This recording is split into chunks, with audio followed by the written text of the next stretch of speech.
We are looking at Glencoe Accelerated Math, Lesson 2-3 on subtracting integers.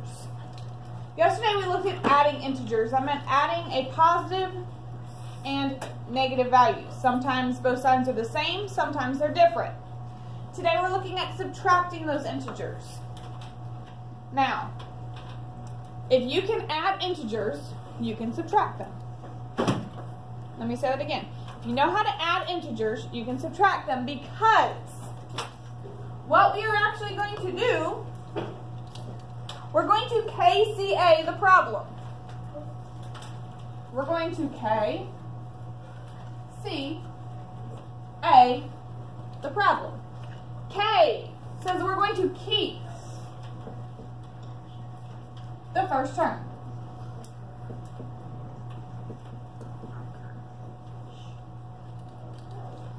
C says that we're going to change the subtraction to addition.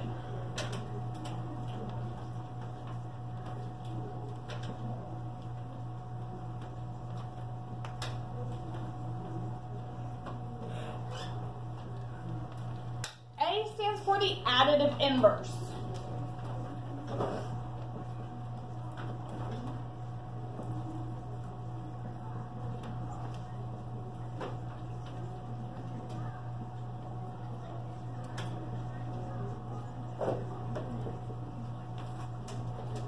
Okay. KCA. Keep, change, additive inverse. We know how to keep something the same. It means we don't do anything to it. Changing subtraction to addition. That seems fairly simple. I think you would agree that for the most part we would prefer to add over subtract. Now, we don't have borrowing and regrouping and things like that we have to do. The additive inverse. We have to know what the additive inverse means to be able to do that part. The additive inverse is the opposite of our value. So if it was a positive value, it is now that value negative.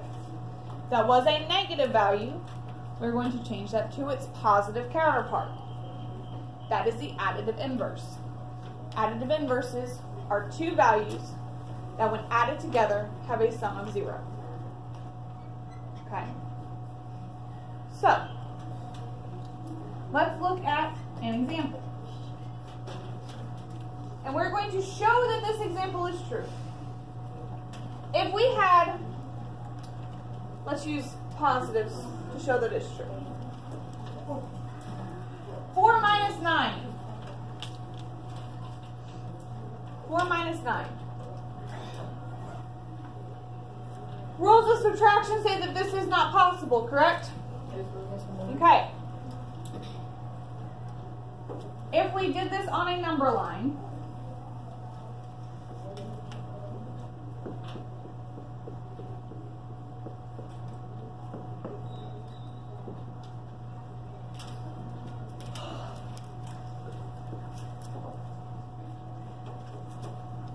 we have a number line. If I start at 4 and I subtract 9, that would tell me that I'm moving 9 in the left direction, correct? Yes, ma'am. Okay. Let's bunny hop it left 9. 1, 2, 3, 4, 5, 6, 7, 8, 9. Okay, well then we end up at negative 5. If I have $4 and you owe me $9, that would say that you still owe me $5, correct? Yes, ma'am. Okay. And if you owe me money, that would be negative? Yeah. Okay. Let's KCA this problem and see if we get the same answer. I keep my 4, I change my subtraction to addition, and I take the additive inverse of positive 9, which would be negative 9. 4 plus a negative 9. Okay, I start at 4. I am adding 9 in the negative direction. 1, 2, 3, 4, 5, 6, 7, 8, 9. Oh, look at that. We still end up at negative 5. But we don't want to have to use a number line for every problem, do we? Can I use my rules for adding integers that I learned yesterday to solve 4 plus negative 9? Yes, that would tell me that I subtract the values and keep the sign of the greater absolute value. 9 minus 4 is 5, which has a greater absolute value, 4 or negative 9? Negative 9, so my answer will be negative. Right? Negative 5. Can I do that with 4 minus 9? No. No. We can't do that. So we have to be able to use our rules. To be able to do this without using models, we have to be able to turn that subtraction sign into a positive, into an addition problem. Okay? The other reason why we need to do this, as we go forth in our math careers, we're going to be solving and simplifying expressions and equations. We can't use the associative or the commutative property with subtraction, can we? But we can with addition. So if we can take a subtraction problem, turn it into an addition problem to be able to rearrange our terms, is that going to be helpful?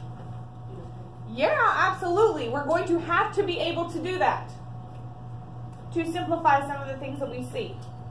So we have to be able to do this. Okay? Questions? Fantastic. Would you like to look at another example? Yes? Yeah. Sounds good. Would you like for me to erase this or keep it up? Keep it up. Keep that up. All right, ladies and gentlemen.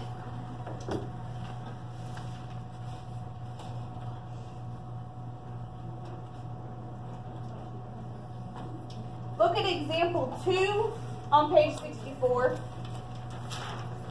Example 2 on page 64.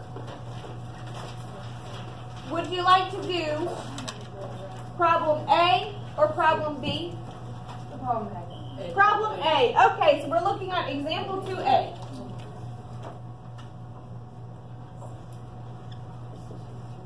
Example 2A says 9 minus a negative 2. So first of all, guys, I don't know how to subtract a negative. We don't know how to do that. As we have grown up, subtracting a negative? That is not in our rules of subtraction. We can, however, KCA this problem, turn it into an addition problem, and we know how to solve those. So when I KCA this problem, what do I do with my 9? I keep it. Let's use another color. We use a dark blue to show that. Okay, so we kept the 9. Then I need to see, what does my subtraction do? Changes it to addition. Okay? What do I do to my negative 2? I take away the negative. And why do I do that? What am I finding? Okay, then I take the additive inverse of negative 2, which makes that what? Positive 2. There we go. What is 9 plus 2? 11.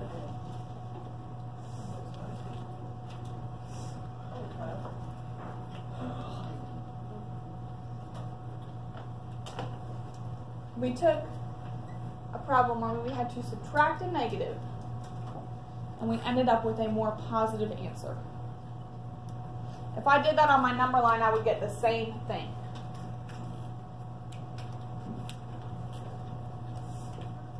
Okay. All right. Look at example 3. Example 3 wants you to find the distance between two values on a number line. If I put that problem on a number line, it would be the same as subtracting those values. Okay? If I'm looking for the distance between two things, I need to subtract them, correct? Correct?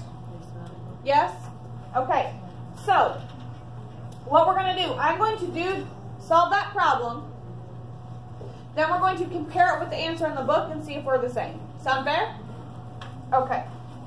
Because ladies and gentlemen, do we like using number lines for everything? No. No, I don't blame you. Number lines take a long time to draw. They take up a lot of space. We like this instead of needing to do this. It says, find the distance between 3 and negative 3.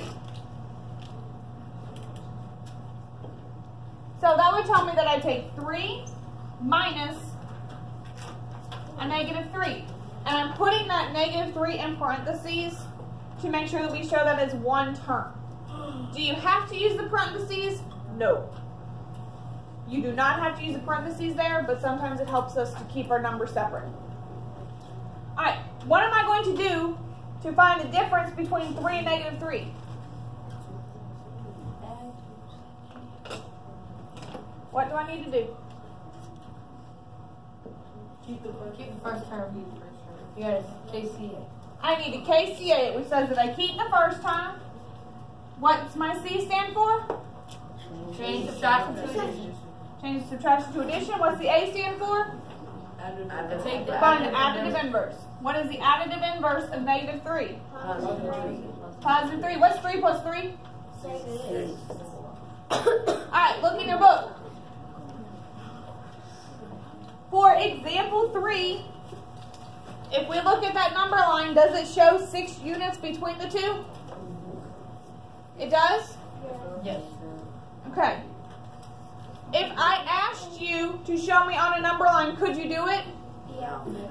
Yeah, we know how to graph that on a number line. Even if we KCA'd it and just graphed this addition problem on my number line, I could do it, correct? Yeah.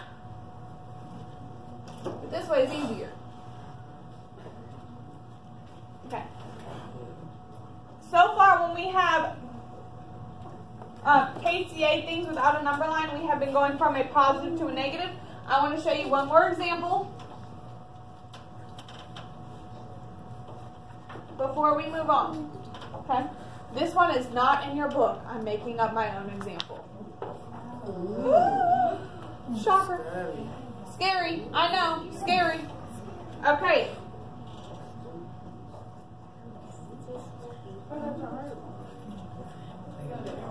Mrs. Blum's example.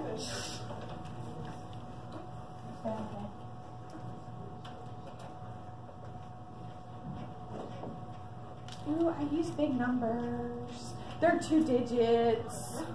I know, shocker. Does the way that we solve the problem change at all? No. We just have larger values.